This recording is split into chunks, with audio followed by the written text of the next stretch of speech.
All right. I'd like to call this meeting to order, the January 20th, 2026 meeting of the Yuba City City Council. This meeting is being held in the council chambers, which are open for public attendance and participation. The meeting will also be live streamed for public viewing, but not participation, at the link identified in the agenda. Emailed comments sent and received by the city clerk at least 24 hours before the meeting were distributed to the city council prior to the meeting. Can I have roll call, please? Mayor Boomgarden. Present. Vice Mayor Pasquale. Present. Councilmember Cole. Here. Councilmember Kirchner. Here. Councilmember Shaw. Here. All right, tonight we're joined by Pastor Spencer Fennell, who will lead us in an invocation, and then we'll have the Pledge of Allegiance by Councilmember Kirchner.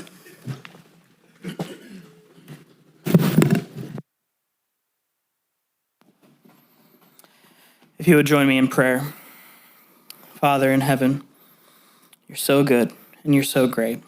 And so we just want to take this time to thank you for this new year and thank you for this city council, Father. God, I thank you for your loving patience and your kindness, and Jesus, for the mercy that you show us. Father, we acknowledge you in all of your glory and the glory of your Son who was put to death and raised back to life. And in that name, we have authority to approach the throne. And Father, we approach it tonight, and we ask that your Holy Spirit would cover this entire room. God, would you fall on every single person here? Send this Holy Spirit to us, Father God, to give us counsel for tonight and peace to each of these officials and those present here. Give them peace and restored hearts. God, we thank you for our great city and for our great state. Would you guide these conversations tonight so that your will is accomplished? God, grant us your favor, even now as each of us have a mission to accomplish or an agenda or business to bring. Father, would you weave your story through it all and accomplish your mission? Father, there's business to be conducted, and so I ask that there would be words of truth tonight and patience for each of us here. King Jesus, we thank you, and it is in your mighty and holy and precious name we pray. Amen. I pledge allegiance to the flag of the United States of America and to the republic which stands one nation under God, indivisible, with liberty and justice for all.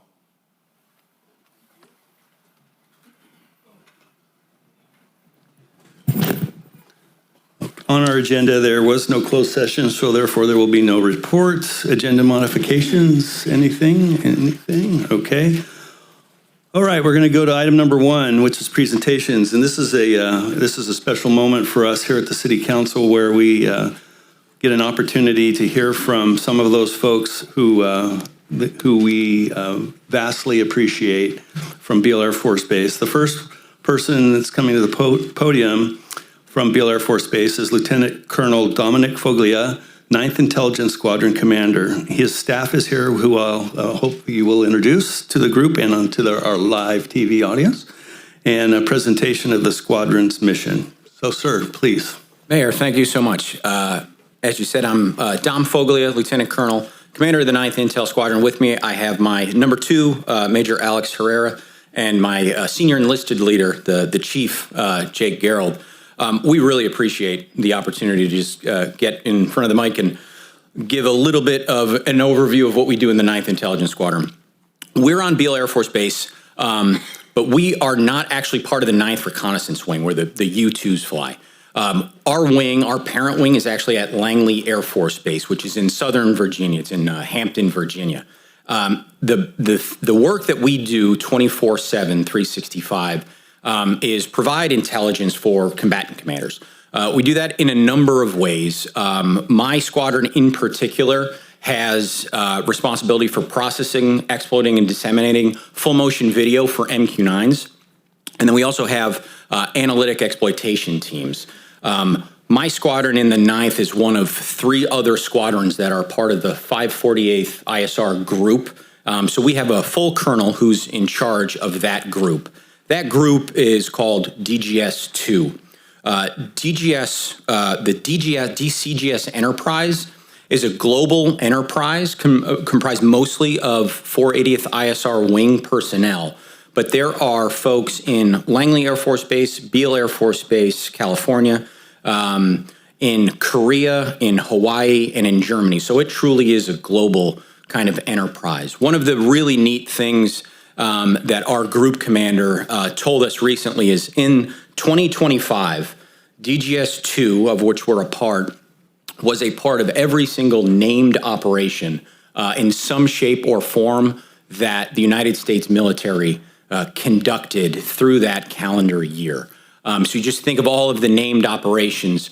It is the responsibility of my squadron to really translate and convey the truth about what is going on the ground for combatant commanders for decisions. As we were back about an hour ago, we were remarking about how this kind of city council, what we have at Beale is like a little mini version of a city. So we've got fire and police, we've got our intelligence squadrons, and it really makes me appreciate the work that you guys do to make sure that everything is running smoothly, because as the chief and the DO will tell you, it is not a very easy thing to do to manage all of the folks that we have. We've got about 200 people in the squadron, and they vary from all source analysts, imagery analysts, signals, intelligence analysts, and then we also have the kind of blocking and tackling that you would expect from administrative functions.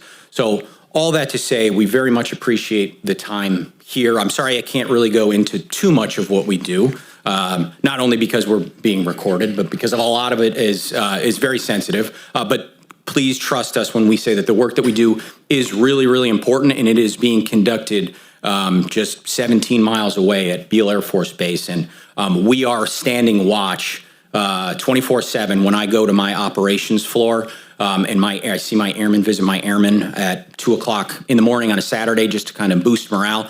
When I leave, I always say thanks for standing watch. So that is what we're trying to provide for not only Yuba City, but for the entire United States of America. So, Mark, thank you so much for the time, and I appreciate that.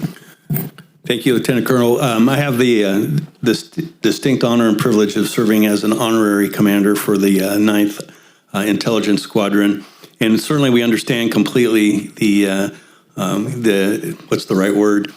You can't share everything with us, but I know that they are integral to stuff that's going on. There was a few acronyms that maybe I think might help, because folks will watch this after the fact too. So MQ-9 is? The MQ-9 is a drone, colloquially. It is the thing that has flown over Afghanistan and Iraq, can be armed or unarmed. Part of that, though, is there are sensors, full motion video is what FMV stands for. So it's my imagery analysts that are not flying the plane. That is done elsewhere. But it is our imagery analysts that are making the call on whether or not that is a person implanting an IED in the road, or that is a weapon, or that is not a weapon, right? So my very, very young 18 to 23-year-old airmen are making life and death calls very often, much, much more often than you would think.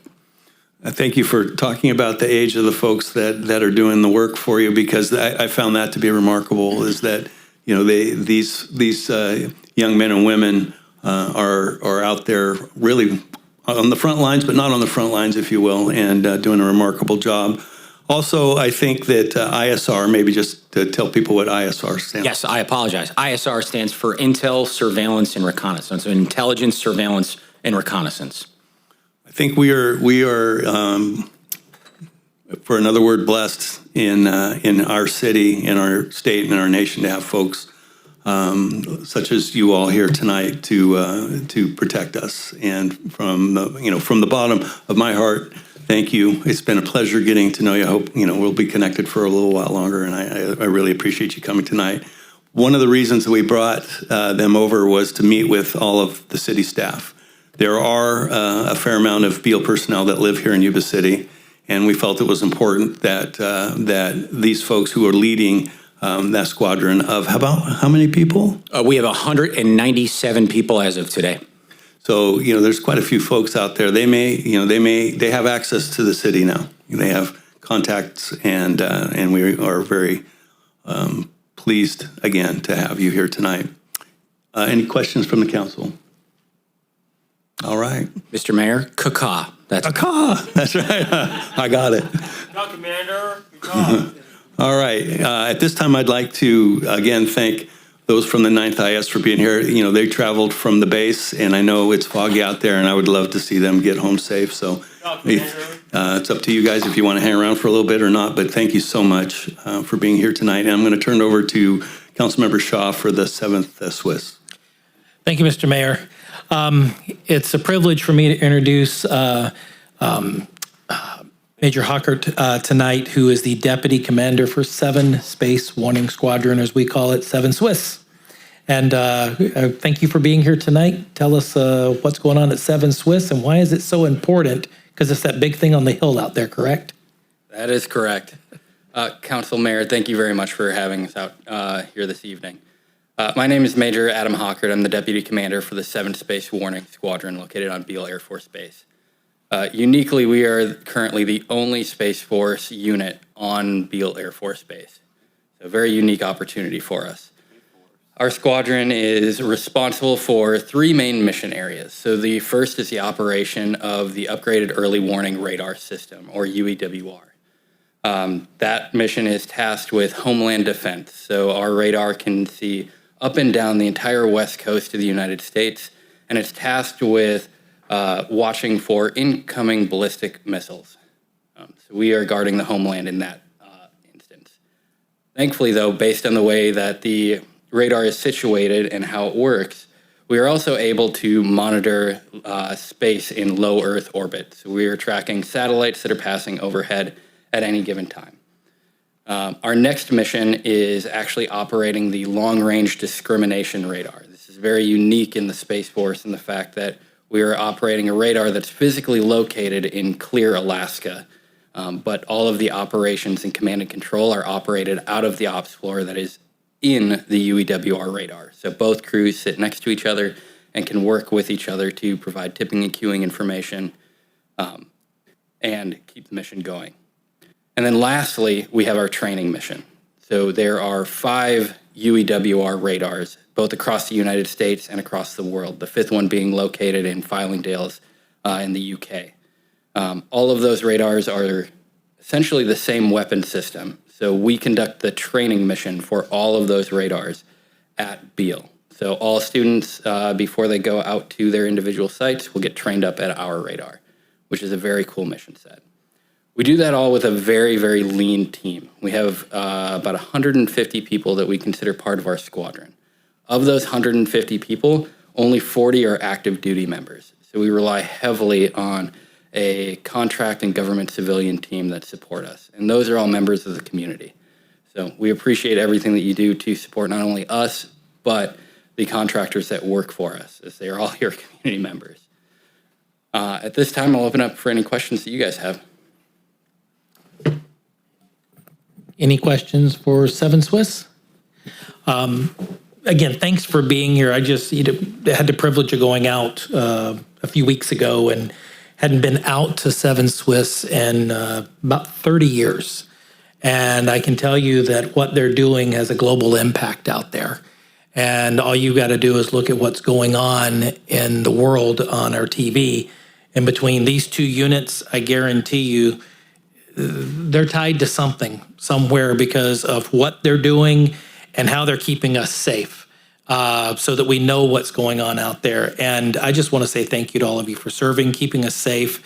And want to bring up something that we talked about when it was there. When I was in the Air Force, it was a lot of you were on crew, you did the job, you were expendable, you slept, you're on crew, you did your job, you're expendable. But there's been a big shift in the Air Force and the Space Force as a whole, and it's been about development of the airmen and the, what do we call them in the Space Force now?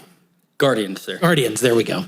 But it's about development and as a person, professional development, everything, and a lot of them do like myself, and they end up here in the local area.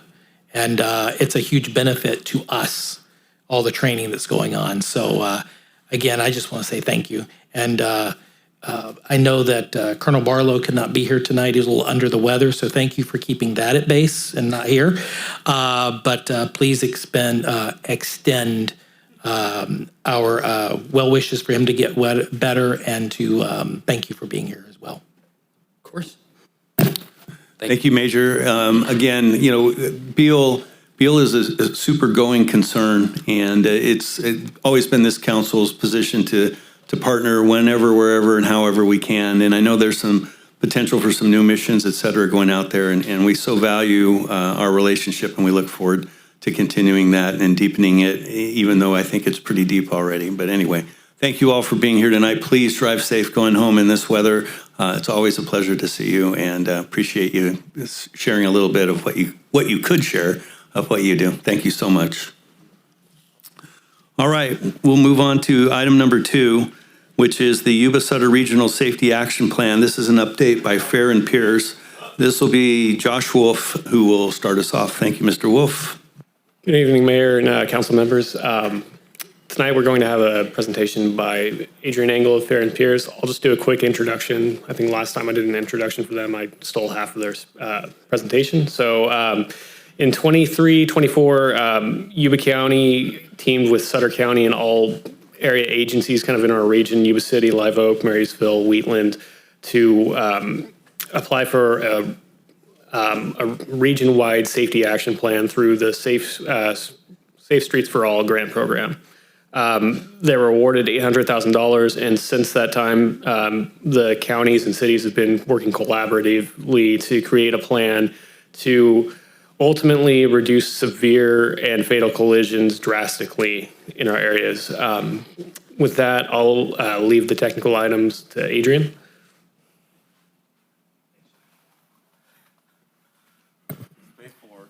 All right, thanks everybody for having me back. Again, just to talk a little bit about the Regional Safety Action Plan, we've been working on it for just over a year.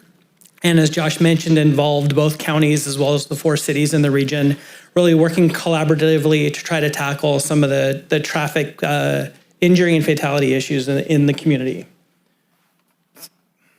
So as Josh mentioned, there was a grant that was received through Yuba County partnering with all the cities. I think the thing to note here, though, is that this program, the Safe Streets for All grant, has different requirements than some of the previous state funding that we've received for traffic safety analysis. So the local road safety plan and the highway safety improvement program have gone through Yuba City before and qualify you for certain types of state funding. The Safe Streets for All had a different set of requirements, a more broad set of requirements that will qualify the city as well as the other communities in the region for a much larger pot of funding at the SACOG, at the state, and then also at the federal level. There was a goal stated within the plan that was part of the adoption that the Yuba-Sutter region will work collaboratively to eliminate traffic fatalities and serious injuries by 2050. This data is a requirement of the plan, but is also in alignment with the Caltrans Vision Zero goal as well with the same time frame. So we're trying to get all of the agencies in the region to have the same goal, walking forward that same Vision Zero achievement. Some of the technical data that we looked at is starting region-wide, looking at the 2 counties, and looking at data between 2018 and 2023. Minimum of 5 years, but as we got into the project, the 2023 data became available, so we actually show six years of data. This data comes through the SWITRS program, California Highway Patrol, and it only represents injury collisions. So there's thousands of other collisions that are happening on our streets on a daily basis that are property damage only that don't get accounted for through this system. So all of the data that you're about to see is involved with either a minor, a moderate, severe, or a fatality-related collision. Throughout the region, we see about 900 injury collisions are happening each year in the 6 years of data that we looked at. Pretty consistent. We've seen a little bit of a spike during the COVID period when more people were out and driving at different times, and we even saw a little faster driving in some of those times as well. And then the second figure here shows the KSI crashes, and KSI stands for killed or seriously injured. So these are the most severe of the collisions of those 900. And so about 140 people every year in the Yuba-Sutter region are either killed or severely injured in some sort of capacity throughout this. And these are really the collisions that we want to target with a lot of the countermeasures that we've identified in the plan. As a trend, you guys will probably see a lot of this data that rings true for anybody that drives around here, but there's basically three primary collision types that we saw in the region, broadside being the greatest, rear end, and then a lot of hit objects, which was unique for this region compared to some urban areas. So people driving off the road and running into a ditch, another parked car, a tree, or something like that. So some of the rural areas within the counties saw many of these objects or hit objects as well. And then the last thing I want to touch on, in here is that 39% of the crashes occurred on our state highways, so on the Caltrans facilities. Some of the planning work that we do, local cities and counties will choose to eliminate the Caltrans data from their data set and just focus on their own facilities. As a regional plan, the group decided to include Caltrans in these conversations. So many of the corridors that we've identified are your state routes so that the local agencies can partner with Caltrans to try to tackle some of these changes and not be working on in these in isolation. Yuba-Sutter, or Yuba City specifically, had about 1,600 crashes, injured crashes in that 6-year time period, but about 28% of them were involved with killed or seriously injured crashes. You can see on the heat map here, the brighter yellow areas were the concentration of collisions. So many of the roads that I'm sure you're getting calls about and experiencing are showing up there as well. I do want to highlight that we've tracked bicycle and pedestrian-related involved collisions separately, and you can see that they make up a much bigger percentage of those involved in the KSI crashes. Besides the technical analysis, we also got out into your communities. We had a project website with a social pinpoint interactive web map. We formed a safety task force that composed of agency staff like Josh, law enforcement, both PD and Highway Patrol and Sheriff, as well as representatives from school districts and local advocates, met on a semi-regular basis, and they were very instrumental in shaping the direction that the plan went. We also got into the community with a few different pop-up activities at the food bank, working with Blue Zones as well, and then 4 public listening sessions where we held meetings in the 4 communities listed here, including at your aquatic center, to bring the community down to hear about the issues that we were seeing and help shape some of the plan moving forward. One of the outcomes of the plan is to help the city identify a series of safety corridors. With new state law, safety corridor represents the 25% of the total KSI collisions within your community, but it's less than 20% of the roadways. And so we've created a map here and within the plan. The orange lines and the red lines combined create your safety corridor network. These corridors allow you to apply for special funding through this program, as well as some additional accommodations for lowering speed limits and some other safety accommodations as well. So looking into the AB 43 around safety corridors can help these corridors qualify for some of that allocation. On top of that, the red corridors we identified were the priority corridors that had the highest rates of collision and some of the worst corridors identified in the data set that we had. So it included SR 20 and 99, as well as Stabler Lane, Walton Avenue, Gray Avenue, and Bridge Street, as some of the priority areas that we worked on with the community staff to sort of start addressing as well. And then finally, the plan not only highlights the problem, but highlights the solutions as well. So there's a suite of engineering and programmatic countermeasures identified in the plan. We have an engineering countermeasure toolbox that pairs different treatments and programs to certain collision profiles and collision types to help match those up. So your public works program can start looking at addressing specific issues. We also have guidance around implementation and funding. And then most importantly, it's an action plan. So there's a suite of actions that were identified for the region as part of the plan to work collaboratively on reducing those fatalities and serious injuries and working on some of these programs engineering solutions as well. So with that, thank you for your time.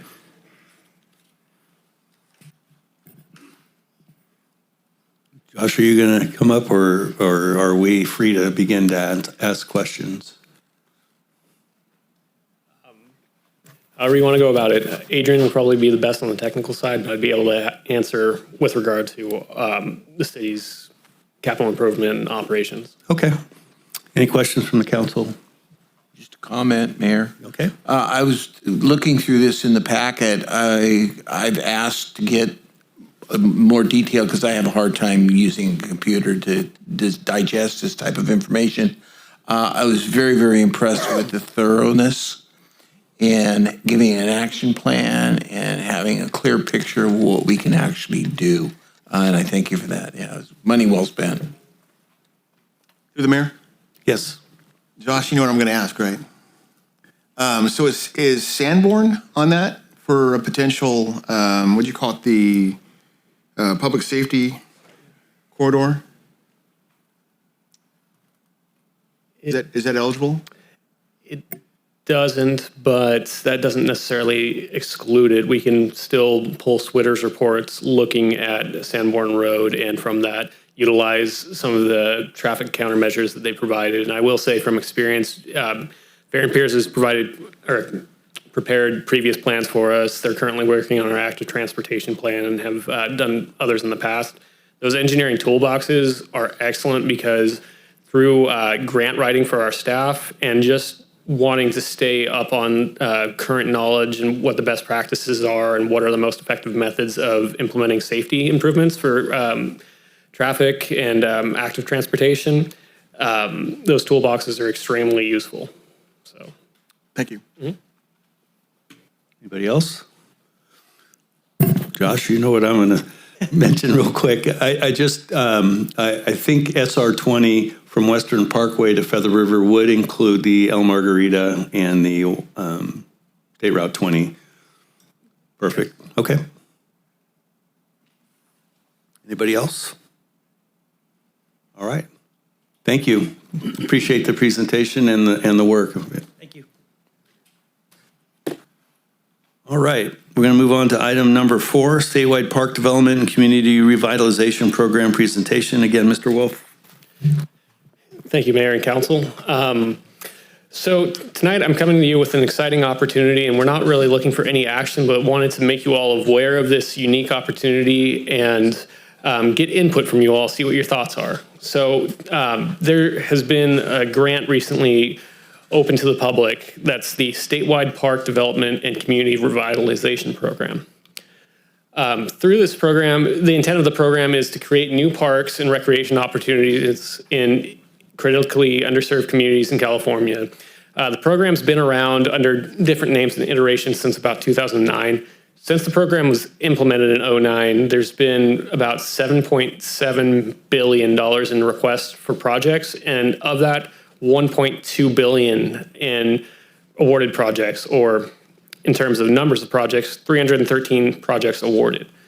The requirement for the projects are that they must develop or acquire and develop new parks, expand existing parks, or renovate existing parks. Under this grant program, there are a very wide variety of components that can be included in the parks. This grant program will fund athletic fields and courts, sports complexes. So you can think soccer, baseball, basketball. We have a very athletic youth sports community that can benefit from this. You can fund community centers, recreation centers, so long as they're either in or connected to parks. They listed golf courses, including mini golf, disc golf.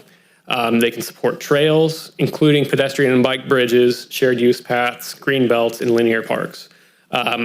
Features of the parks can include, you can have dog park components, walking loops, outdoor fitness, open space, picnic areas, plazas, and food truck areas. And lastly, you can include support amenities such as restroom buildings, snack shacks, parking lots, landscaping and lighting, perimeter fence, and security cameras. I mean, outside of that, I can't really think of much more to add to a park, but it's a very wide criteria that you can include in this. also including the process to develop the park, such as design. Requirements for the grant are that the city either owns, acquires, or enters into a lease or a turnkey agreement for property in which the city would operate the facility. Acquisition costs are eligible. Project types, like I said, creating a new park, expanding an existing, or renovating an existing park. The site eligibility, there's two criterion. One, either you need to have within a radius of 1,000 residents, you need to have 3 or less acres of park, or you need to be below the statewide median household income. There's a number of areas in Yuba City that qualify under not only one, but both of those, which helps scoring higher. And then lastly, community-based planning for this. One of the most highly rated criterion in this is getting community output or outreach done and taking that into consideration with the park development. So regarding funding information, this is where it gets really exciting. The grant request, the maximum request you can ask for is $8.5 million. Minimum request, $200,000. And regarding multiple applications, you are allowed to apply. You can put in, there's no cap on the amount of grants you can apply for, and there is no cap on dollar amount either. In their application guidelines, it actually says that an agency can receive multiple grants and have a total of over $8.5 million awarded. And the best part, there is no match requirement. The grant may pay for the entire project. Obviously, if costs are higher at a certain point, we'll have to match, or we would have to match any cost above the total amount awarded, but it's rare that you find a no match grant. I just wanted to share a few different examples of parks that were funded through this program over the years. So in the top two, you have some that were funded in earlier cycles. So the top left is Connors Park in San Marcos, California. They have, it looks like they have sports fields, playground, restroom buildings, and things like that. Rimmerl Park on the top right in San Pablo, California. It's a majority of sports fields with some community picnic areas and play areas. The bottom left is a more recent project, 2020-2021 funded, Enchanted Hills Community Parks in Paris, California. And you can see a variety of inclusions there, such as skate parks, playgrounds, parking lots, shade structures. And then bottom right, another one that, in that one, they were actually awarded the full $8.5 million. And then the bottom right, another project, same timeline, $7.6 million. And they didn't have a lot of pictures for this project, but it looks like they have a lot of good, inclusive, high-quality play structures and skate park. Now, those are some examples, but I wanted to take a look at what the city's goals are, what our strategic plan is, and what would be the best options for us in the case that we decided that we should apply for this grant. So thinking back to our strategic planning meetings and just knowing the need for recreation opportunities, I kind of came up with 4 examples. The first one would be a sports complex, including a community center. So here's a rendering I put together just to make it very clear. There's been no outreach done with neighboring property owners. This is conceptual only. Just wanting to show if you had a 24-acre parcel, what you could fit on it. So for reference, this is Sam Brannan Park here, and I'll just hover over some of the areas. In this Kmart area, what we kind of had a concept of was a Little League complex where you have some Little League softball fields, Little League baseball fields, a full-size baseball field, which like for high school or other, and some t-ball fields. In the middle of that, you'd have a gymnasium and community center where recreation could be based out of, a large parking lot in the middle where it would connect to the UPRR trail. And then on the south side, Sam Brannan Park, we'd have a lot of transformation going on there with soccer fields of all sizes. We removed the existing playground, restroom structures, moved the playground up north while keeping the skate park, the pickleball and tennis courts, the existing parking lot, and the bocce courts that were recently constructed. So that's in looking throughout the city at parcels that might fit this, we looked at areas with bare land, areas that had property. areas that the city owned or didn't own. And this was just one example on the lower end of acreage, being 24 acres.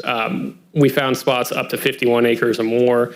We're still looking around because the grant program has an interactive online tool where you can kind of look around the city and see where the areas that would compete the best in terms of points for the grant are. So not a conclusive list by any means. This is just a representation of an idea. Next, like I said, mini golf is a thing that is fully funded by this grant program.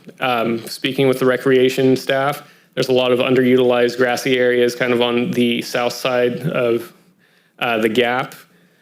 An idea is, what if we converted this to mini golf? It could turn the gap into a year-round site where we're getting revenue, and in theory, the operations costs for mini golf is pretty expensive if you don't have a lot of mechanical features. If it's just turning on the lights, having someone operating the front counter and someone kind of maintaining things, it should be pretty good. It will also add a good amount of recreational opportunity for youth and adults in the area.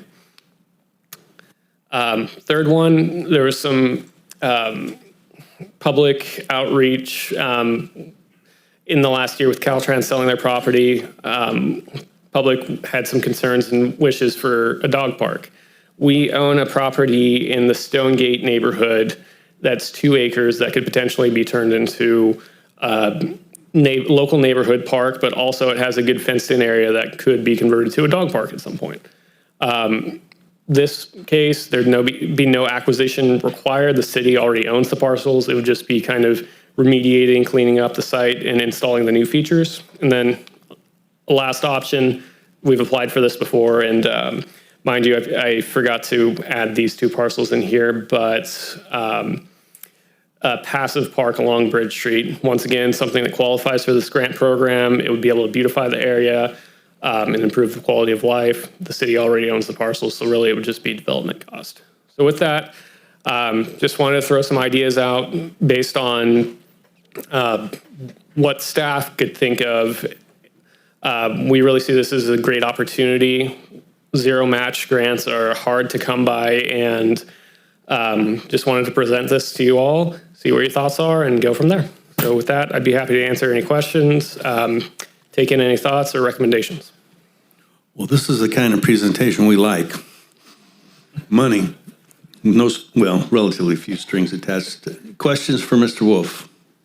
Through the mayor, Please. if I can. Mr. Wolffe, go back to the last slide you had there on Bridge Street.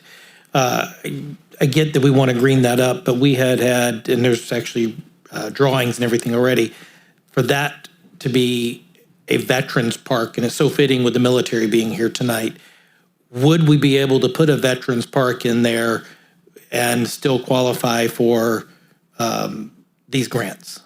Yes, and I don't quote me on it. I believe it falls under the Greenway or passive grant or passive park program or description. And in just reviewing the numerous applications, it did look like there was a veterans park in another agency that had been awarded. So I think this would qualify. Cool, thank you. Through the mayor? Please. Mr. Wolffe, go back to your Sam Brannan. Okay.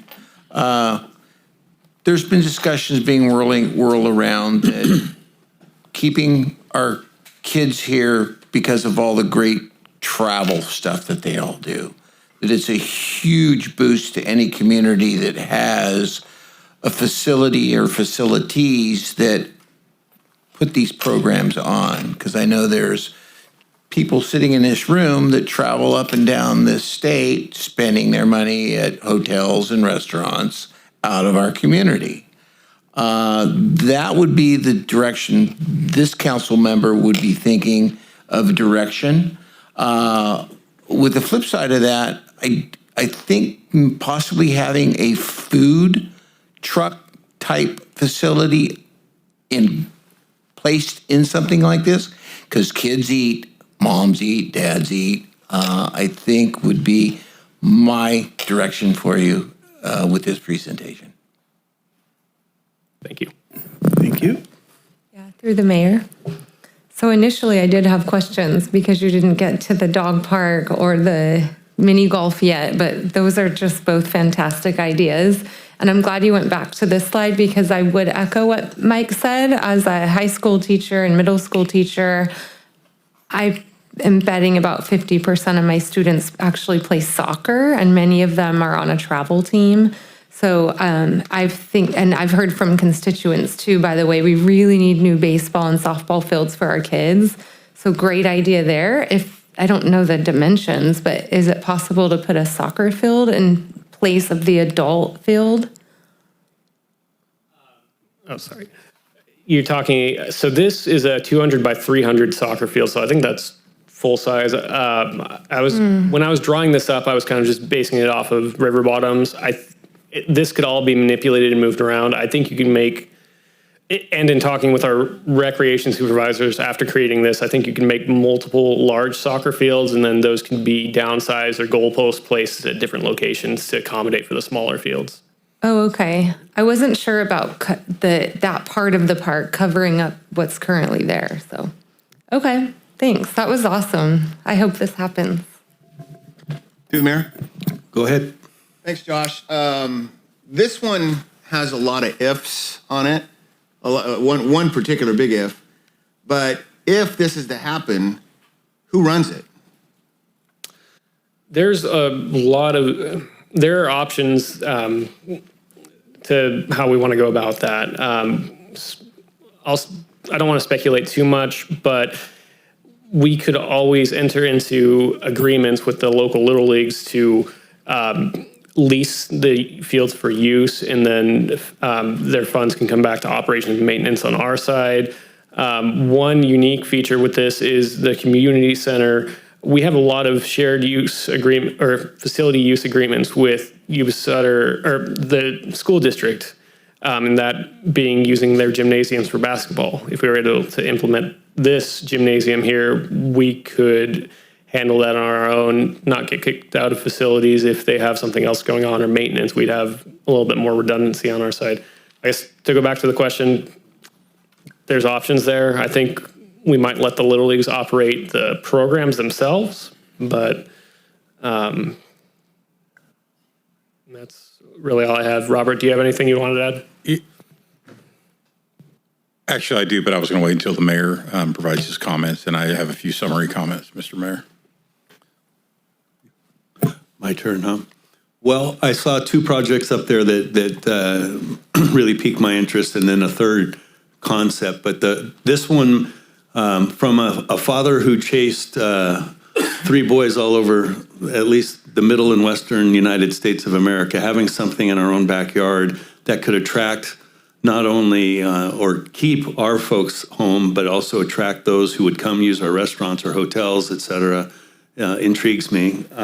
The Veterans Park on Bridge Street also definitely intrigues me. My concern would be, what is the most competitive, right? And so I think you have some demographic concerns that you're going to have to take into consideration. The operational costs, definitely, who's going to do that? But there's lots of different models for that as well out there that I think that we can explore.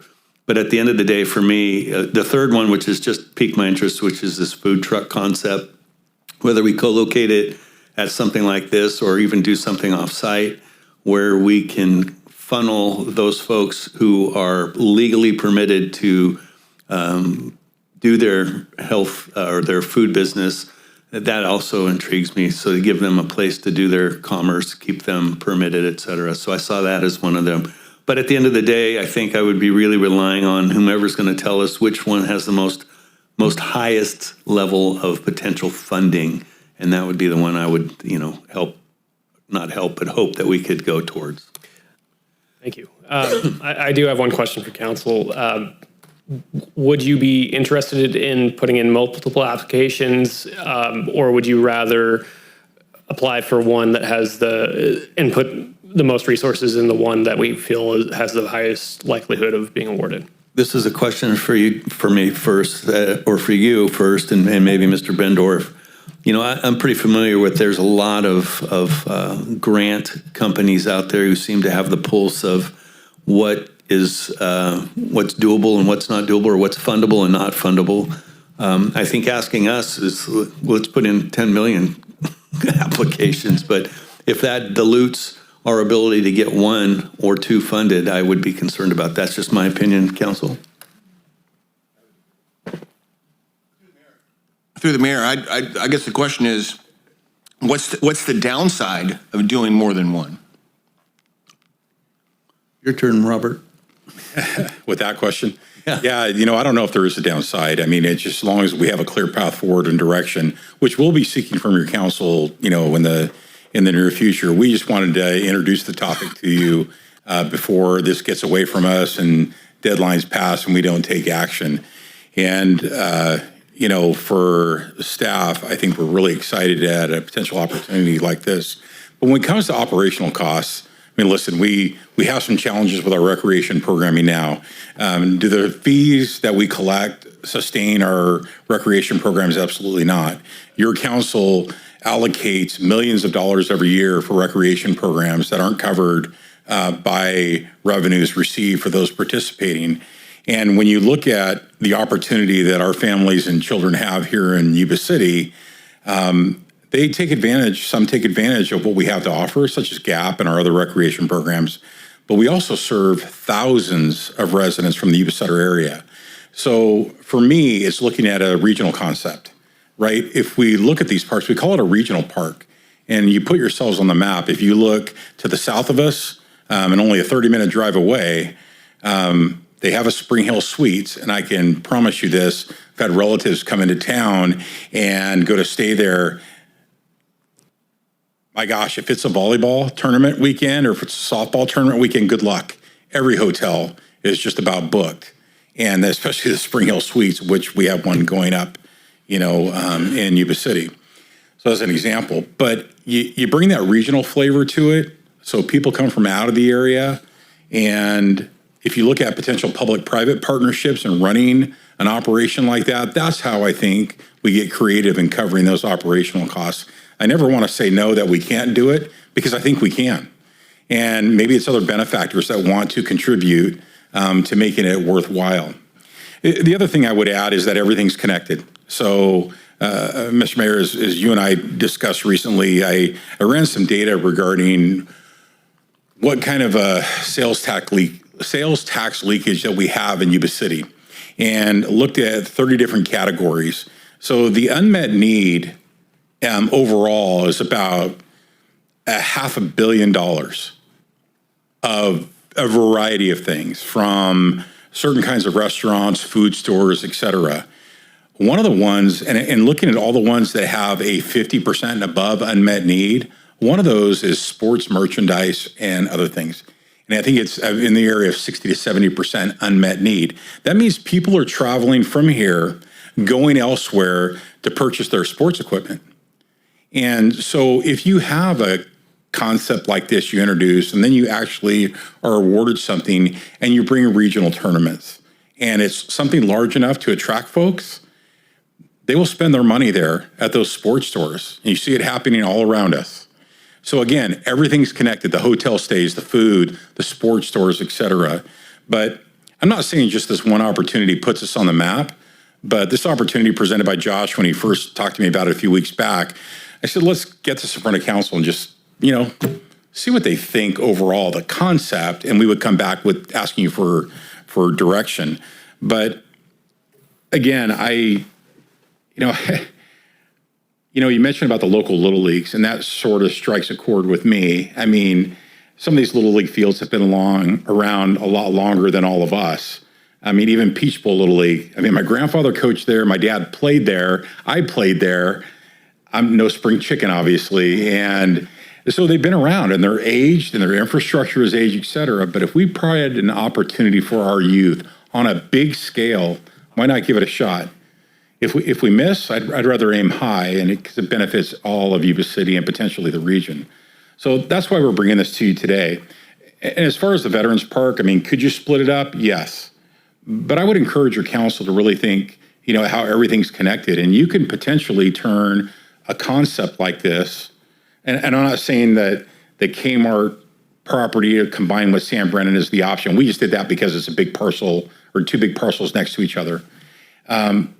You have the potential of maybe naming them Veterans Fields. Are we dedicated to Veterans Regional Sports Complex? Something along those lines. I mean, listen, we are a defense community, so that makes perfect sense. The strip along Bridge Street there, hey, great concept. And you making that as a usable park, but what is it used for? You're limited in the property that's there. It's not going to attract people from over the area. But yeah, maybe that's something we go after. We keep the veterans thing in mind, which I think is really important, and we somehow tie it into the big picture.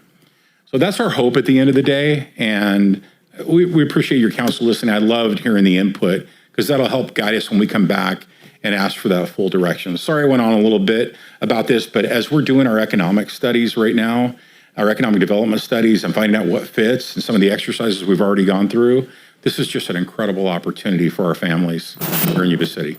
I'll stop there. No need to stop. You're on a roll and we like it. Any other questions for either the city manager or Mr. Wolffe? Mr. Wolffe, do you have any more questions of us? I don't think so. I have clear direction. Thank you all. All right, thank you. All right, moving on to item number 5, this is the appearance of interested citizens. You are welcome and encouraged to participate in this meeting. Public comment is taken on action items appearing on the consent calendar or business items on the agenda when they are called. Public comment on any other items within the scope of the city's jurisdiction, including items not listed on the agenda, will be considered at this time. Public comment is limited to 3 minutes per speaker. Members of the public submitting written requests at least 24 hours prior to the meeting will be allotted 5 minutes to comment per speaker. Repetitive comments may be limited, and large groups are encouraged to select representatives to express the opinions of the group. I have one speaker card, but before I get to the speaker card, do we have any comments from the public? You getting up, Josh? Oh, okay. You couldn't tell. All right. With that, then, we have Mr. Tony Farley. Former fire chief. You sure we're still class? You were class A stills? I can't fit into my class A's anymore. Oh, Thank come you. on, yeah, you can. Put your class A. Maybe in a few months. Yeah, we'll see. yeah. Mr. Robert Spring Chicken. Spring Chicken Robert. Spring Chicken, man. You're Spring Chicken, right? You're Spring Chicken? And don't forget, the Navy SEAL versus the Chief Police arm wrestle, man. That'd be awesome, man. Arm wrestling the Chief Police with Navy SEAL. Don Shipley and Jesse Ventura, man. Space Force. We got Space Force in the house, bro. We got Space Force. United States Space Force, man. The nurse department, the nurse department of the Air Force, nurse department of the Air Force. Like a men's department, Marine Corps, men's department, Navy. Well, we have the nurse. We call it Greek geek nerd department of the Air Force. Get the nerds and geeks of the Air Force, Space Force. Get. And Dave Shaw is part Doug Moffa and part Brandon Barnes. Dave Shaw is Italian, but he's Italian. He's part Italian. Dave Shaw is Italian. He's part Doug Moffa and part Brandon Barnes. and Sean Chief from Fresno. Dude, you need law firm in Sacramento, dude. Sacramento's closer here than Fresno, dude. Sacramento's closer, dude. Sacramento's close. And Tony Coral, the Tony for council. And Michael, the Santa Claus, man. Santa Claus, Michael. He's Santa Claus with a Medal of Valor. And Wade, man, yeah. And Sierra. And because that the public works director, the big beard, Doug Dynasty beard, Doug Dynasty, right there, Doug Dynasty. And Chief Hover. And Doug Livy. And don't forget Sharon over there. And don't forget the detectives. And one thought for Doug Moffa. Pray for Doug Moffa. Pray for him. Rest in peace in Italian heaven, Doug Moffa. Thank you, Tony.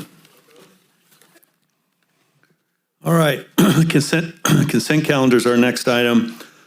All matters listed on the consent calendar are considered to be routine and can be enacted in one motion. There will be no separate discussion of these items prior to the time that the council votes on the motion.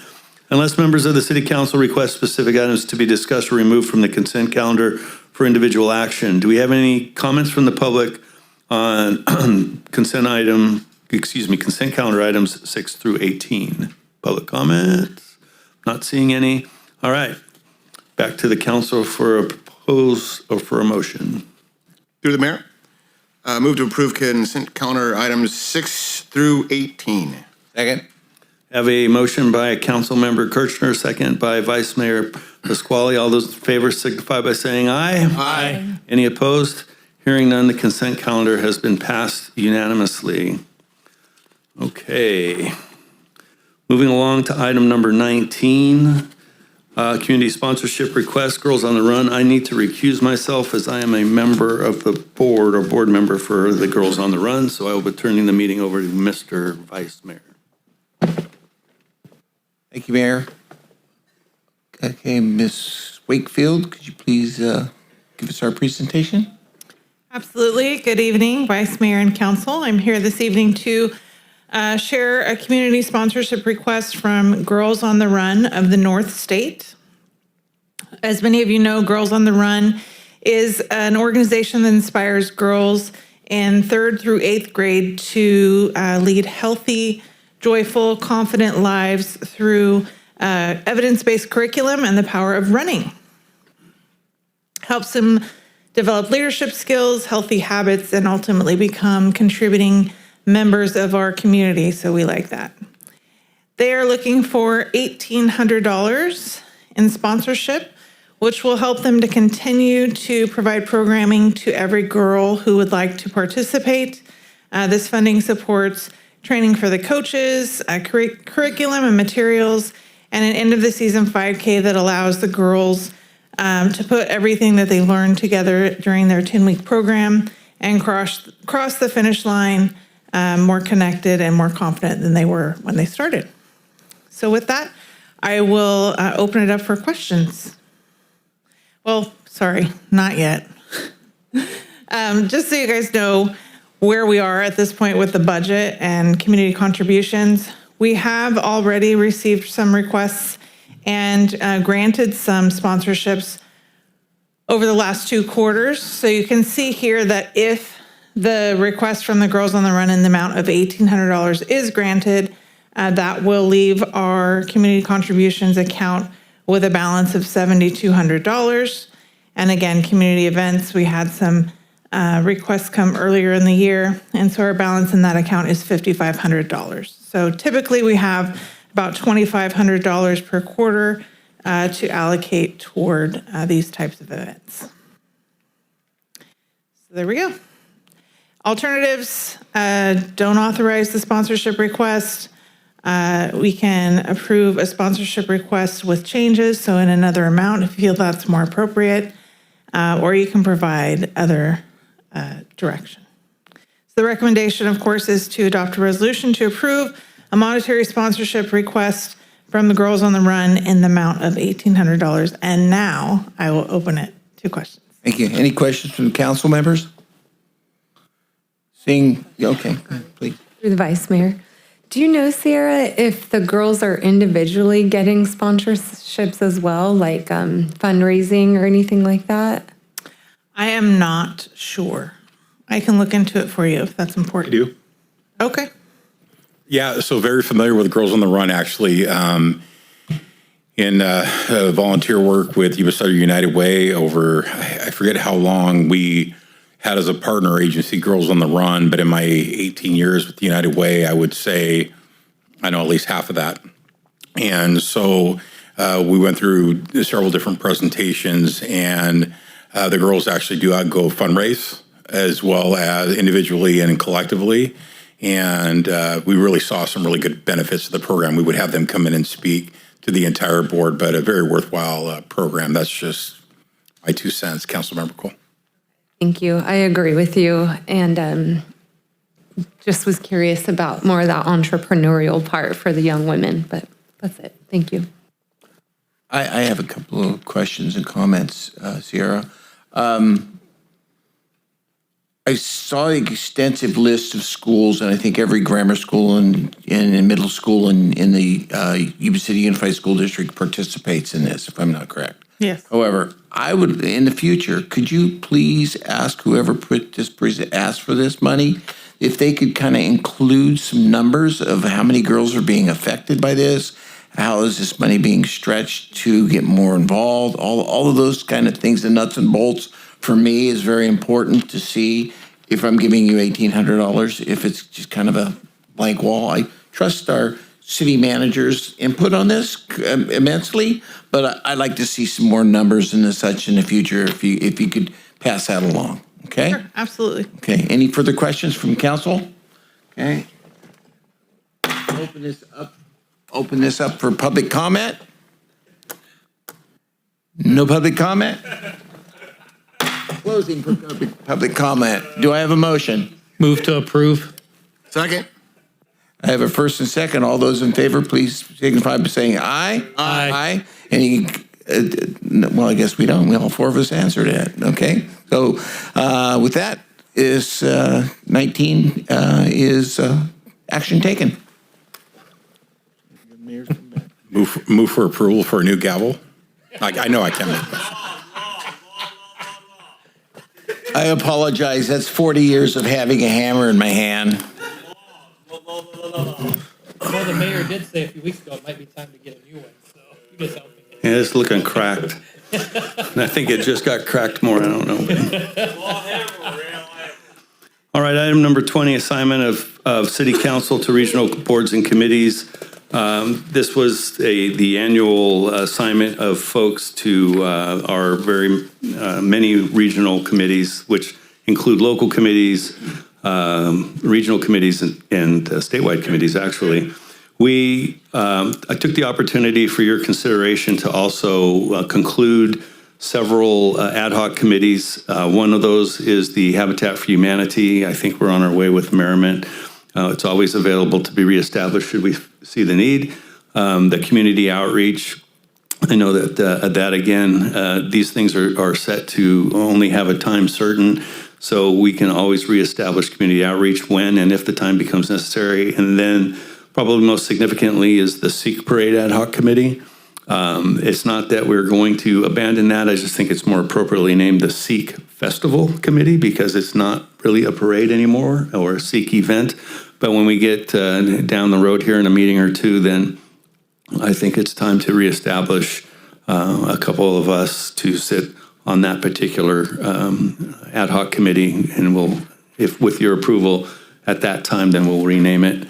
Other than that, the list has been published for your review. There was a handout tonight. There was one difference that was made that it actually was just an error in the final copy. The one that was sent to you several weeks ago was the correct copy. So with that, any public comment? All right, seeing none, then the action, we'll turn it over to council for potential action. Through the mayor, Yep. move to approve council committee assignments. Okay. Second? I have a motion by Councilmember Shaw, second by the Vice Mayor. All those in favor signify by saying aye. Aye. Any opposed? Hearing none, item number 20 passes unanimously. Thank you. Number 21, mobile open air and sidewalk vending ordinance update. This is going to be presented by Mr. Doug Libby.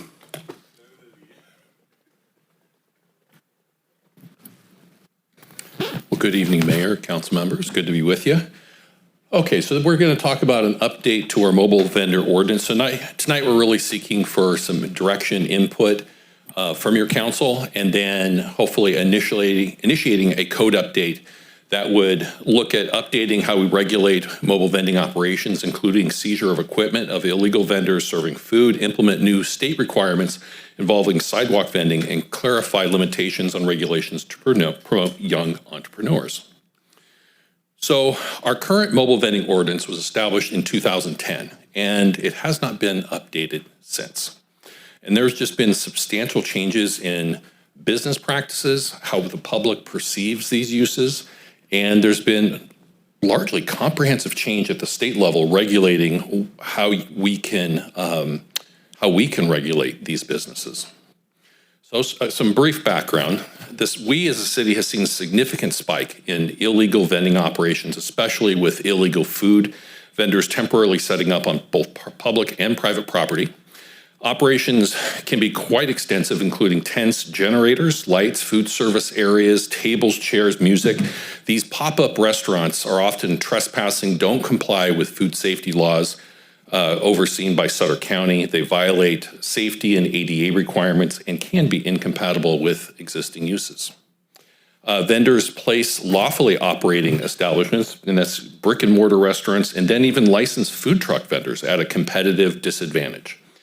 Now, city code enforcement does periodic off-hour enforcement, but despite these efforts, operators continue to pop up across the city. And in fact, most recent enforcement evening we closed down one vendor, came back about an hour and a half later, they were setting back up to go back into business again in the exact same spot. Operators can claim not to have identification, have a language barrier, making implementing administrative citations challenging and impossible to collect, as most of these vendors come from outside the area. So we can issue all the administrative fines we want, but we will never collect on them. That's been a frustrating part for code enforcement. So from our last enforcement action, here's some pictures. And so I would draw your attention to a few things. So you will see here's the generator.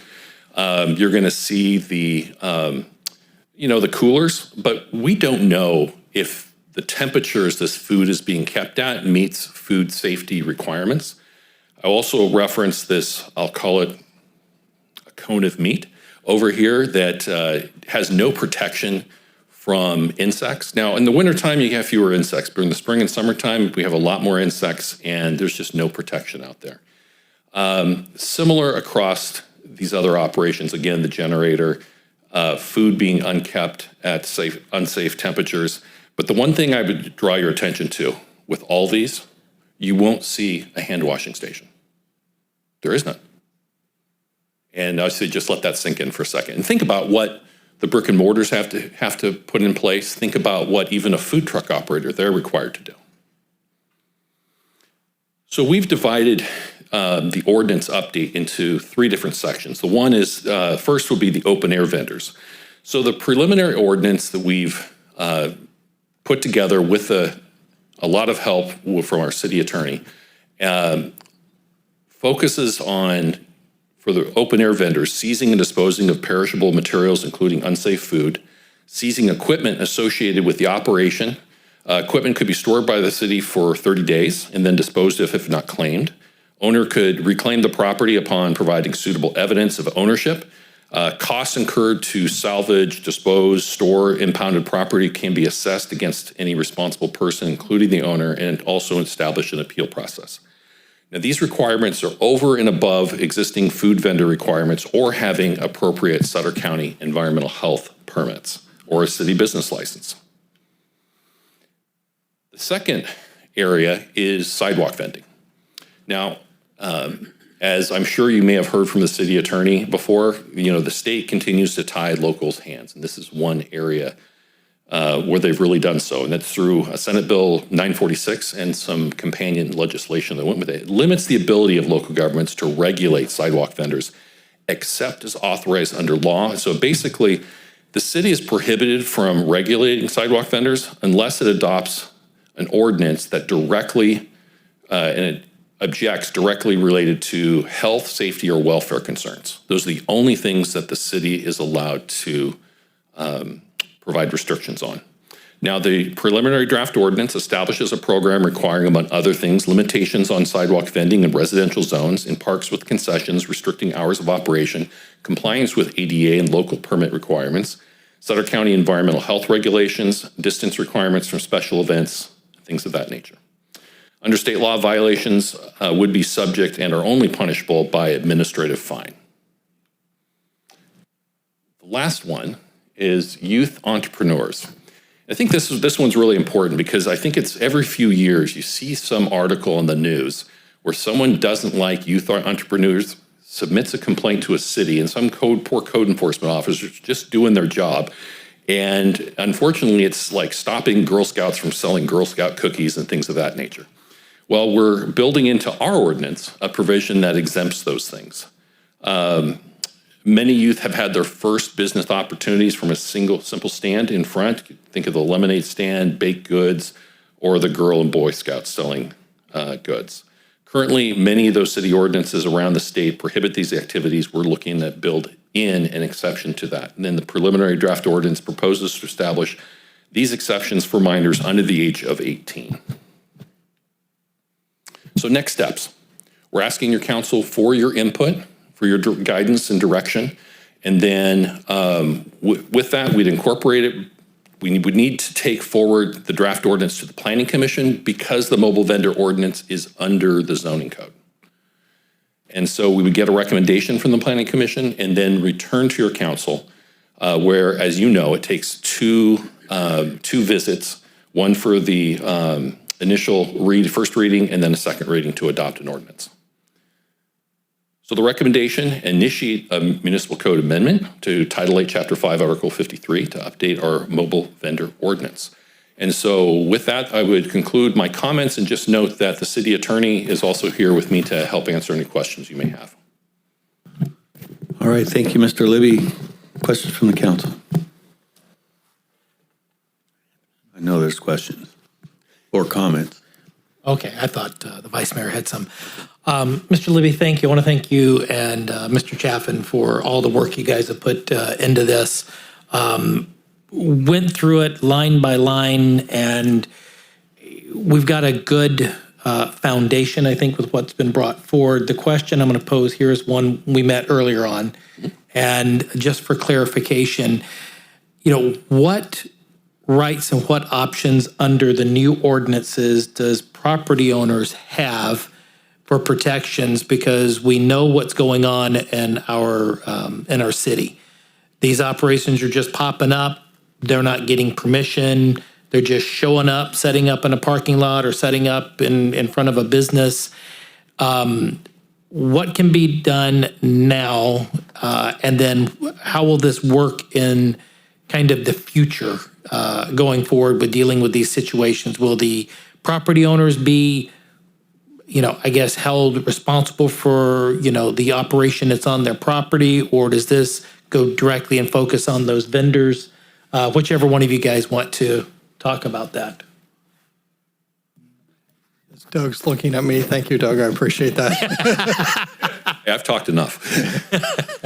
So this ordinance, if it's passed, gives the council and code enforcement some additional options. So there's different types of operations that we've seen out there, and Doug and I have discussed this a lot, and Robert and everybody else, as we've tried to come to a proposal for the council that meets everything. So in some operations, for example, you will see basically a food truck or a trailer on private property that is there 24 hours a day, shut up at night, opens the next morning, shut, open, shut, open, shut.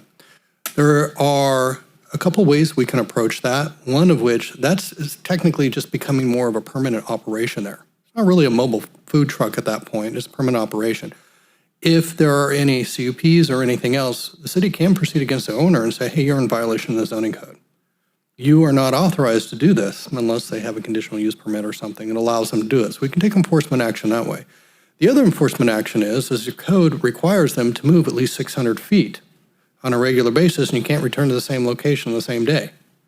Well, obviously those operations are not doing that. So, of course, usually code goes through a warning process, gives them a chance to clean up their act, and if they don't, this ordinance allows the city to go in and actually take and remove the vehicle, depending on what the situation is, because of, especially if it's giving food and procuring food, because of the threat to public health, safety, and welfare. So that's for operations that are on the property with the owner's consent. So let's talk about operations that are on a property. We'll call it home lows, for lack of a better word. Let's say they're a big department store or a store that sells home goods of some sort, and people are out there and they are doing this vending on this private property. Well, again, if it's food vending, the city does have opportunities to come in and say, do you have your license? Do you have your permits? Do you have all this stuff? And if not, those can be seized. The other thing is there's nothing in this ordinance. This ordinance is very clear. You cannot trespass. And in fact, I think and speaking to this more, there's some portion in the section 5360 where it says it's illegal to conduct business in an unlawful manner or in such a manner to constitute a breach of peace. And we could certainly add the words or trespass as part of that to constitute a menace to the public health, safety, or welfare of the public. The other thing that property owners can do is they can actually post signs, say no vending, no sales, none of that. That allows code enforcement to say, well, you obviously don't have owner approval to come here. And it helps provide clarity to the code enforcement options as to who is where and whether or not they have permission. And then, of course, the final thing that we do is the ordinance does have protections for city property. Because as you know, sometimes there are public entity properties out there, sometimes there are lots, sometimes in City Hall, whatever the case may be, where people want to come up and start vending in a certain fashion. So we do have protections against that, even for sidewalk vendors, which, as you know, under state law, we're very limited. Again, the state coming in and tying our hands. But sidewalk vendors are limited to a narrow band of where they can operate. And just because you can operate within that narrow band does not mean you can go outside that band, because then you become a different type of operator. And so if they're operating outside that context or operating in front of City Hall, we now have regulations or have more regulations for enforcement actions against those. So, Councilmember, I know that was a long response, but I hope I answered all your questions. No, you did. I appreciate it, because those were some concerns as we met earlier that, came up, because it was, how does it affect the property owners after we look at an ordinance like this? Because, again, we see them popping up, and I would venture to say that probably the vast majority of them do not have permission. They roll up, they set up, they do their operations. I do want to, again, thank you guys for what you brought forward. It's very well thought out moving forward. But there is another key piece to this that we need to make sure the public knows, and that is we have to have the help and support on an ongoing, continual basis from environmental health, from the county. That's where all the food permits and everything comes from, and they're going to be a large part of helping us get this under control. So, and do you mind if I chime in briefly on that? The county needs to be a partner, and we need to be, in order to make this successful, we need to be a partners. We're parts of the puzzle. And this is not going to be a complete solution, but it provides the city more opportunities, but it also allows us to work more closely with the county as well. So it's a mechanism by which we can complement one another. Thank you.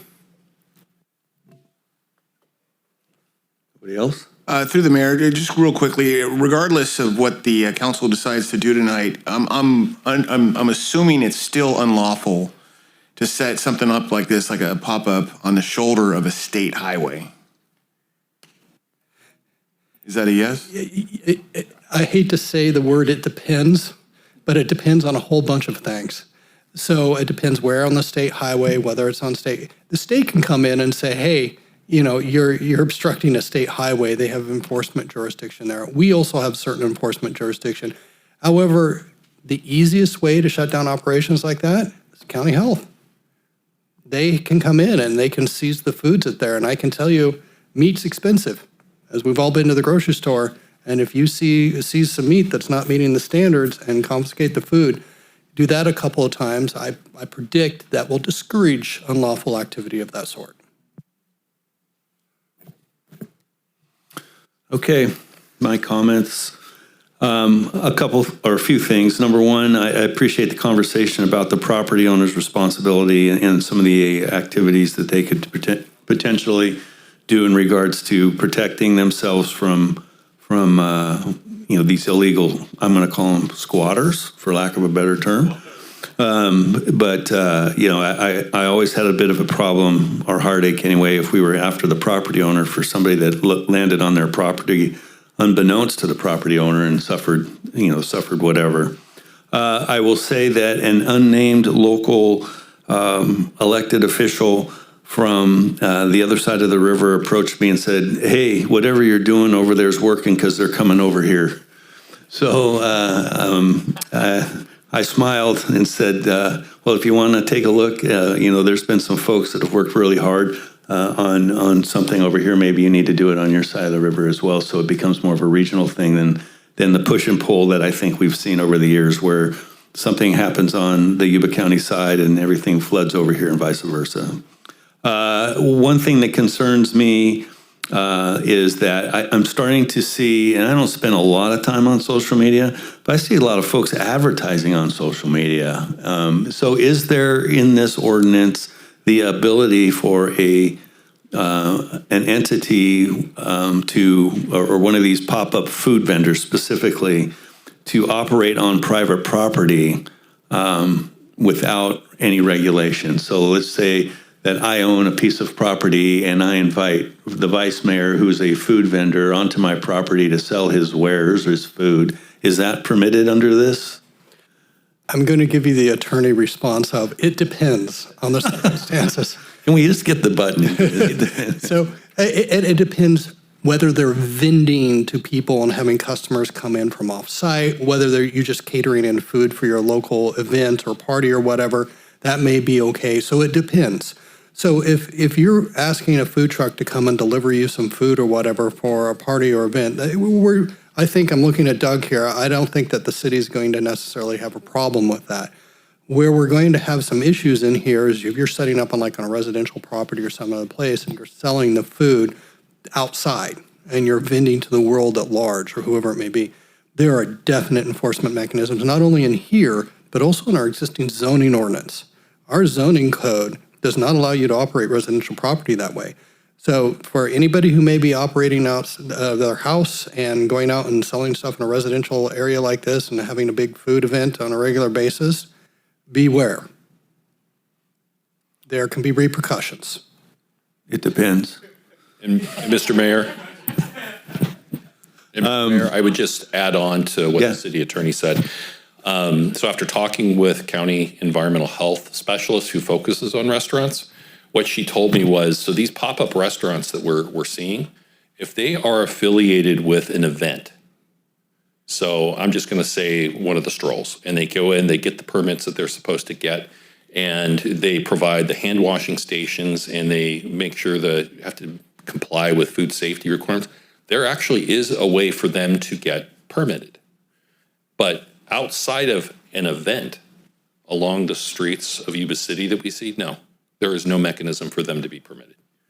So going back to the old days of the Prune Festival and it was a pretty good crackdown by the county in regards to how the food was handled in the washing stations and screening and everything else. It seems to me anyway, for one person, and it sounds like others agree, this is, while we have a role in here, it's really the burden is carried by environmental health. I mean, that's an opinion as much as anything else. And, this is a role that we would encourage them to partner with us. How's that? And, I'm hopeful that we can gain their participation in an active way, because if this is a one and done, it's not going to do anything. We end up with a lot of nice words on paper, a lot of good work by folks, and, people will just pop up just like they did on your first enforcement effort. And they'll wait for the troopers to go away, and guess what? They roll back in. What I don't want to see happen, from one person's point of view, is us take the full burden of this and therefore take the full scrutiny. I'm fully in support of this thing, but we shouldn't be the only bad guy, I guess, because we're not a bad guy. We're protecting the public's health. We're protecting the commerce of our permit-paying, rules-obliging folks. But the last question I have is, given what's been discussed tonight, given what the concerns of the council has raised, where does this lie in the ability of the city to actually go out and do this? Is this something that a police officer, for instance, please don't take this as this is what I want you to do, but is a police officer going to be driving through town, see one of these, or is this just going to be a spot thing every now and then, and we're hopefully maybe putting the fear of confiscation, and so people don't do business because of that? How are we going to enforce this thing? So we have partnered with the police department, and our enforcement action as of, I think, the last 2 or 3 evenings we've gone out have included a law enforcement officer with us. I don't see that changing. And so, and especially since we're getting into could potentially be getting into the position of confiscation, I think it's going to be important to have somebody from the police department there partnering with us. I guess, and maybe this is a question to be answered later on down the road, is our patrol officers going to see this and do something about it? Is it up to is it going to be complaint driven by the public? How are we going to address, these things they're up, they're around. I notice them in other communities too. We're not lucky enough to be the only one. Yeah, so I think just from a practical standpoint, if the city were to adopt an ordinance that provided for confiscation, I think within a few evenings of doing this and that actually occurring, the message is going to get out. And they're going to very quickly learn that we need to be outside the city limits of Yuba City. And I think that will decrease the proliferation that we currently see. Okay. Any other questions? Through the mayor? I know there's a lot of conversation of county, city. I just want to stress once again, as I always have, city residents are county residents. And for the county to think that they're not part of this city is ludicrous. And they need to step up and do their job that my property taxes and everyone in this room that lives in this community pays the county to do. And so I have no problem pushing as much as possible that the county steps up and does their part involved in this, because I'm a Sutter County resident, whether they want to believe it or not. I know I live in Yuba City, but they need to step up and quit taking this parochial approach. That's them, we're here. And that I won't stand, I personally will not stand for that. That's not on the table at this point. So that's my 2 cents. Okay. Would note, thank you for that comment. We've had both a meeting and we've had conversations engaging with county administrative officer, and he's been so far very supportive in our efforts. Thank you. All right. Yeah. Through the mayor, just one last thing that I haven't heard mentioned yet. Of course, thank you, Doug and Shannon and your team for this, because I feel like it's the seed was planted a while ago and it's hard to get these things going. I think about, just having done some reading on this, just the human rights violations going on. It's not just anecdotal to say that there's sex and human trafficking going on. These people are being used for their labor oftentimes to pay off coyotes and things like that. And I don't think any government civic organization can sit idly by morally and say, we're just going to watch this going on. Like, we have to get it out of here because it's bigger than the legalities. It's human rights violations. So our money, in addition to that, should and could be spent on businesses operating legally and morally. So that's all. Yep. Okay. Anybody else? I wanted to reiterate, Mr. Mayor, if I may, that I do appreciate Sutter County's efforts. And so I recently, as yesterday, there's county administrator who I work with a lot, obviously, you folks work with their elected officials, certainly restated their commitment to helping us out. And, going back to my old life, I have to tell you, it's tough because they are out all the time regulating our restaurants and, the permits you see on the windows and things like that. And they have a tall order to fill, if you will. But I guess the thing that really concerns me probably more than anything is when Doug mentions like the hand washing stations. When in my county administrator role for those years, I would say in the 2010 area, maybe a little bit before, a little bit after, the state of California got very aggressive with trainings and food handling type of trainings and required folks that are in the restaurant business to spend a lot of money in training their staff and doing all those things. And that's to protect our residents of California. And I see this just as us doing our part. And I really appreciate Doug and code enforcement's efforts. It's a tall order to fill.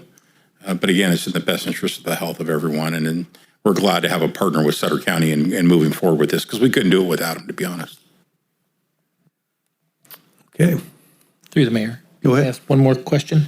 I know this is just the first step in it, but as we're getting into late January, spring is on its way.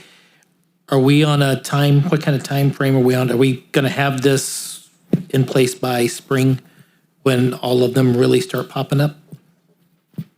I would say yes. So I would envision incorporating some refinements, possibly taking it to the Planning Commission, hopefully the second meeting in February, and then we could come back to your council for introduce the ordinance adoption. So we're probably looking at in effect in probably April.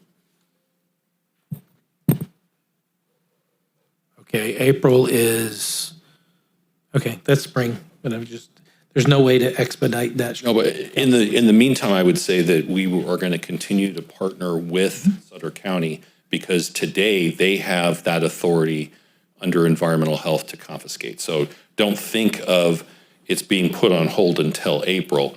We're going to continue to work forward. In fact, we're trying to maybe plan an enforcement evening in the first part of February where we could potentially do our first confiscation with county environmental health. Okay. All right, thank you. Anybody else? All right. Any members of the public like to speak on this item?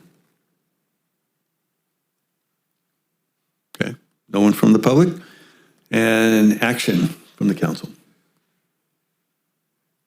Move to take action on item 21 as presented.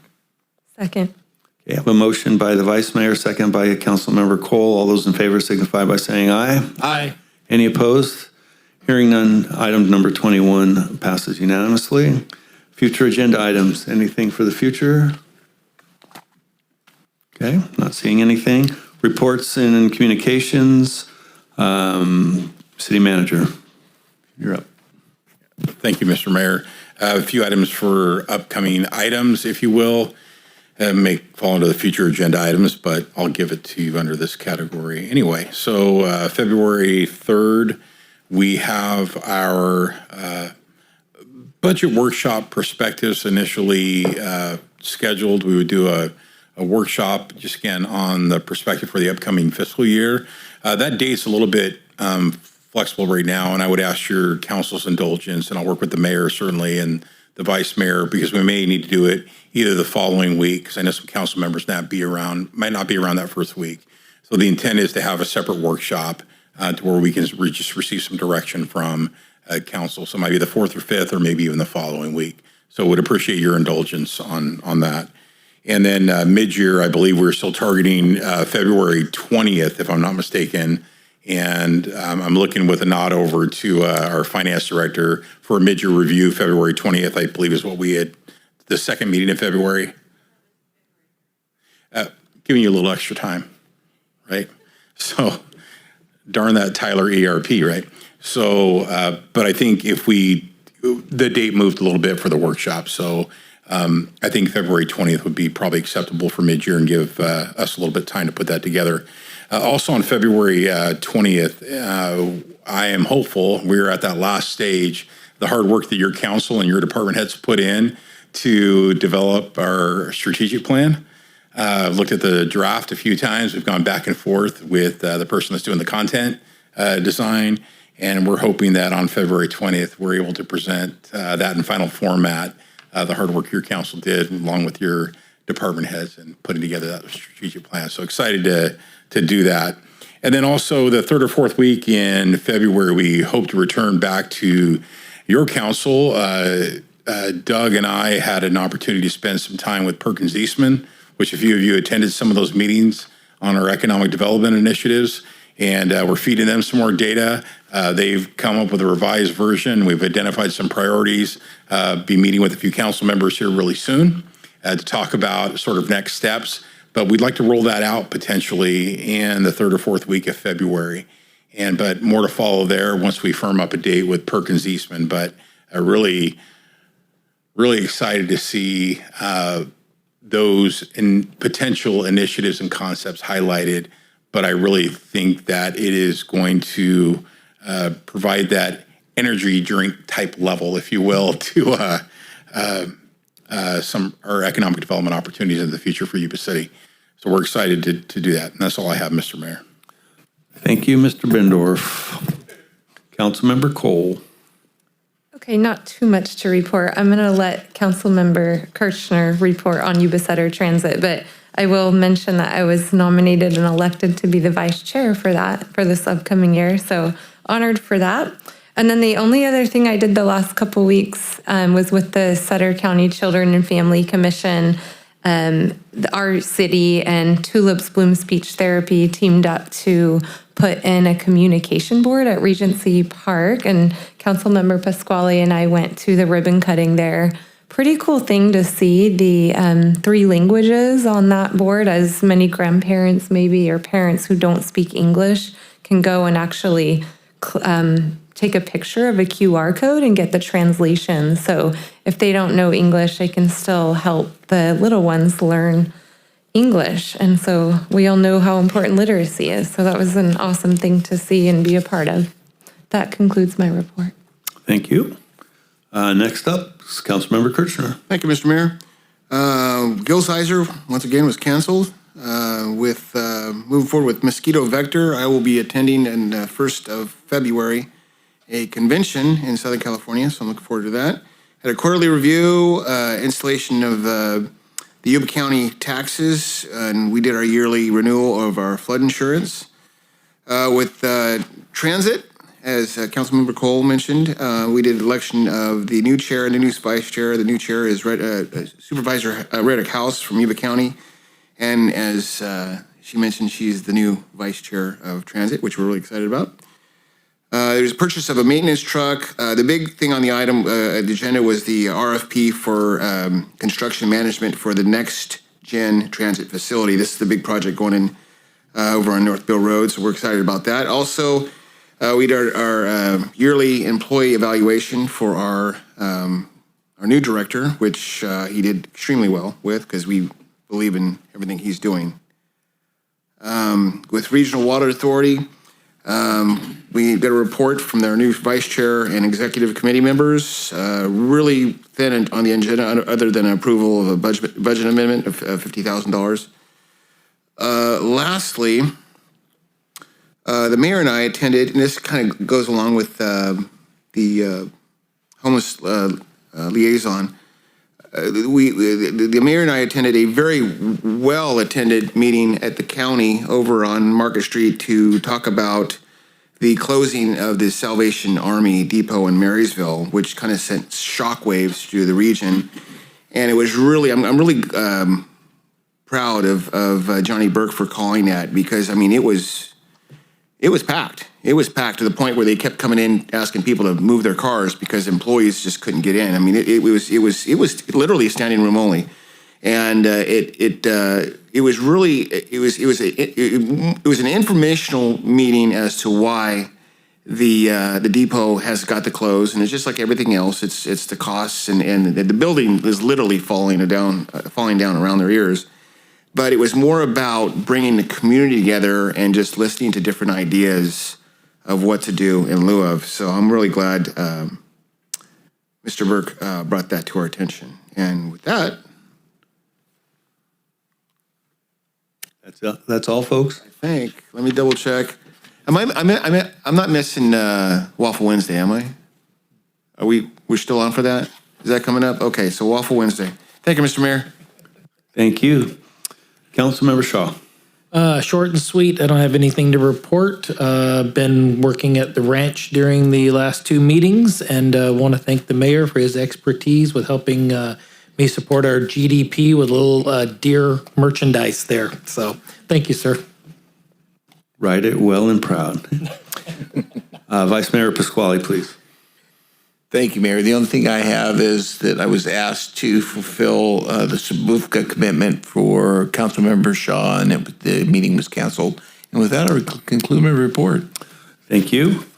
Okay, I've got a few things here. Just reminding everybody, tomorrow's the groundbreaking, 10:30 for Richland Village. I hope those that are able can make it down there for that. 10:30? I have 10:30 on my calendar in front of me. Yes. Through the mayor? Yes. You might have told Tony 12:30 for a reason. I hate to be the guy. I love you, Tony.